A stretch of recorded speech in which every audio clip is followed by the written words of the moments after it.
a whole afternoon of working in the garden and it's starting to get cloudy out there, it looks like it's gonna rain. We're finally inside getting ready to process all of this. So I've got my basil in front of me, and below it is the goji berries. I've also got one of the celery stalks and a whole bunch of the peppers and the tomatoes, as well as, if you look under here, you can see this big pile of celery and beets and radishes and peppers underneath there, as well as that box and that bag full of tomatillos and tomatoes. In one of my last videos, I showed you how to dehydrate the herbs, and those are the herbs that have dried. But in this video, I want to go over what I'm going to do with the rest of this, because not all of this is going to be dried. The goji berries will be, but most of this we were going to be putting into the freezer, or we will be using it right away. So our next step is we are going to make pesto. I have all the ingredients ready to make the pesto, and I will put up on the screen what the quantities are for each ingredient. And I'm making a double batch because I have so much basil. So you want toasted pine nuts, you want lemon zest and garlic, you want Parmesan cheese, salt. I like to add in nutritional yeast, olive oil, and our beautiful basil. And once I blend all this up, because you don't want to listen to this blending, it's very loud, I will be right back. I think this pesto is probably the favorite thing out of my garden that I make. Hands down, it is so good. And this won't last long.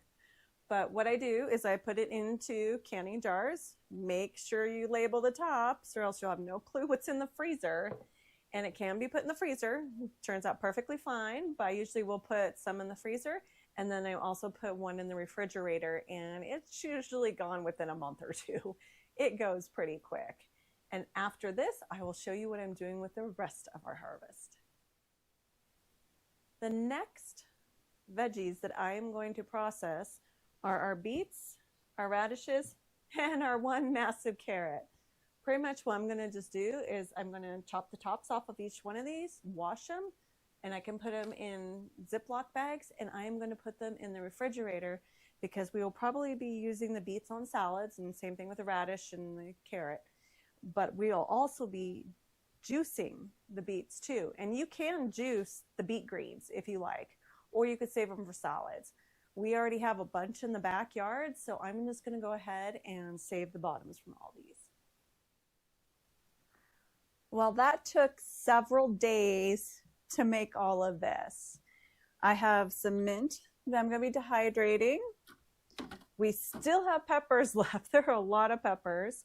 There are some of our dehydrated chives, mint, lemon thyme, some oregano, and we also have some parsley and some more chives that are drying right there. We made a lot of salsa. So we had already made one big jar that we've gone through. We have two larger jars. We have this container and these two. And this one's going to go in the refrigerator to eat immediately. These ones are going to be frozen. And here's all the celery that we made. And we went ahead and already have stuck it in the freezer. And we also made pesto. Like I said, this is my favorite thing to make, and it's so good. We've already gone through a jar. But these two have been in the freezer. We are also making hot pepper honey and lavender honey. And then we juiced some of our beets and our carrots, and we threw in a couple apples with it. And we dehydrated all of our little spoon tomatoes. Those will be really good on pizza. And then also we dehydrated the goji berries. They're little, they stick a little bit more than the other ones, so we turn them a couple times. And you can see all the different ways that you can save your harvest. You could be so creative with it. And I think I'm going to make some more honey too, because these make really good glazes. So thanks for watching, everybody. I hope this inspires you to save your harvest, and there are so many different ways to do that. Happy gardening, everyone.